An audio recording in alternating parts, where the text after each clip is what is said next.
So when you look back on you come in, you have this initial belief in Will and what he can be for you. The way that you talked about him throughout the offseason, maybe the messaging and the setup for him to be the guy.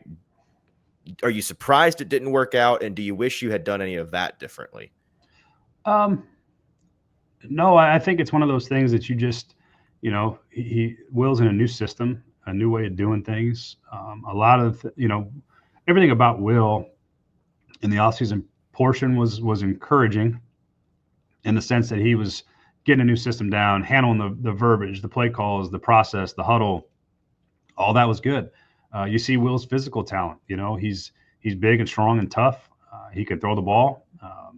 And I thought he had a pretty strong training camp. And I think when you watch how he started the Chicago game, that's what I saw. That's what I thought we were capable of being. And even in the Jets game, he did some good things as we moved the ball down the field and against a good defense, especially at that time. I mean, they were damn good early in the season when they were healthy. And we best moved the defense ball in the league when they fired Saleh, which changed quickly. Yeah, and that's who they were. That's who they were the last couple of years. I mean, it's a tough defense, and Chicago was a good defense. So we played two good defenses early, and there was some things about how he operated that was encouraging. And then, I think the offensive line play affected him. We weren't good enough up front, so it takes a ton of hits, takes a ton of sacks, and then it sort of spirals from there. And ultimately, when you win 3 games, nothing was good enough, but certainly we weren't good enough at the quarterback spot over the course of the season to be in position to win more games than 3. Yeah.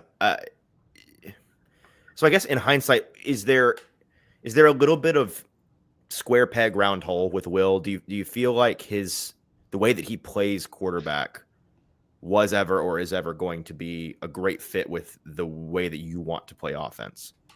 Well, at the end of the day, it's my job to find a way to fit that the right way. Sure. And we did things that I tried to play as many strengths as Will had, and some of that's the deep play action, 3-level throws, things where you got, but the problem with that is now you got to hold the ball, and so we were in a little bit of a juxtaposition of trying to maintain some of those deep down the field throws, the play action where you got time to sort of see things develop versus having to get the ball out, and having to play a style of offense that relies on timing because we don't have a lot of time. And so how do we best get the ball out of our hands? And that's probably not, what Will's strengths are. Will's, not a precision timing passer at this point, and he's a young player. Those are the things you develop over time. But that's where we were in a bit of a pickle, is that we're trying to protect the line and trying to make sure we get the ball out so we don't take negative plays.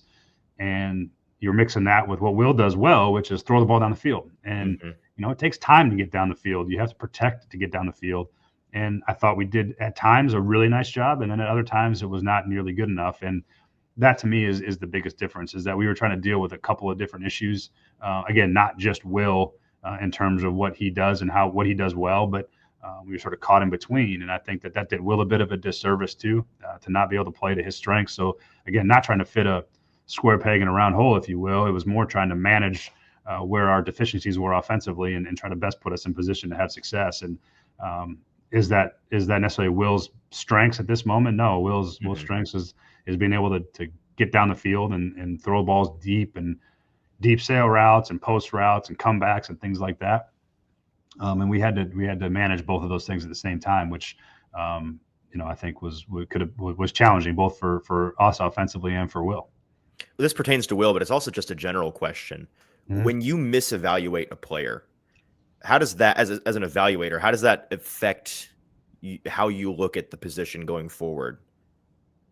Is it something where you maybe you have to guard against swinging too far the other way?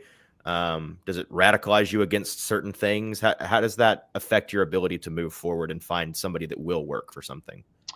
Well, I think you got to find. I think you're looking more for particular traits, and one of the biggest ones that I see right now, and the ones that good quarterbacks I've been around is, it's going to sound a little bit strange, but what's their nervous system like?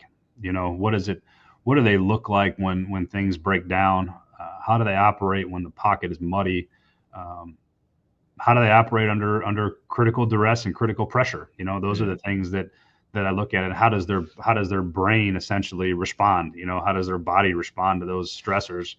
I think a really good example of what, you know, incredible poise and calmness looks like is just you watch Jaden Daniels play. First name that came to my mind when you said the moment's never too big for him. Yeah. Pressure never rattles him. You know, he's efficient in his movement. He's efficient in his delivery. That's kind of what I mean by that. And look, Jaden is turning out to be what might be an incredibly rare prospect that, you know, I would say probably, you know, look, he was taken second overall. So like nobody missed on him. You know what I mean? Right. You know, they knew he was a good player, but I'm just saying I think he's exceeded whatever expectations a lot of people maybe had of him. And it's been kind of cool to watch as a fan of quarterback play. But his poise is incredible. And that's what you have to have. And then you watch the great players in our league. And I mean, you look at Mahomes and Burrow and Allen and Lamar. I mean, you watch these guys play ball, Stafford. There's something about how they operate. And like I said, their nervous system is a huge part of that. And then there's three things that I always look at, and it's decision-making, timing, and accuracy. You know, that's quarterback play in the NFL. And you have to be able to, when those moments come where you have to throw the football and everyone in the stadium knows you have to throw the football, can you do it? You know, can you make those throws in those big moments? And that's what separates, I think, all the quarterbacks in the league, the great ones from the guys that are just good. And that's what you look for, you know, is how does their nervous system work under pressure, and can they make good decisions? Can they throw on time? And most importantly, are they accurate? And I think you see that in the quarterbacks that are all still playing right now. But that's how I look at the position, and I think those are the most important things you look for when you're looking at it. If you're part of the Tennessee faithful, you know just how many years the Titans have shaved off your life with the emotional roller coaster of sports. Or maybe the roller coaster of life is messing with your happiness or preventing you from achieving your goals. The new year is a blank space for you to write a new story. BetterHelp makes it easier to get started. They are our incredible sponsor for this video. Regardless, if you have a clinical mental health issue like depression or anxiety, or if you're just a human going through a hard time, therapy can give you the tools you need to approach your life in a very different way. That's where our sponsor, BetterHelp, comes into play. BetterHelp's mission is to make therapy more affordable and more accessible. And this is an important mission because finding a therapist can be really hard, especially when you're limited to the options in your area. Easily switch therapists anytime at no extra cost if it's not the right fit. BetterHelp's platform makes finding a therapist easier because it's online and remote. BetterHelp can match you to a professional therapist in as little as a few days. Plus, with our link, you get 10% off your first month. Start fresh any day of the year with BetterHelp.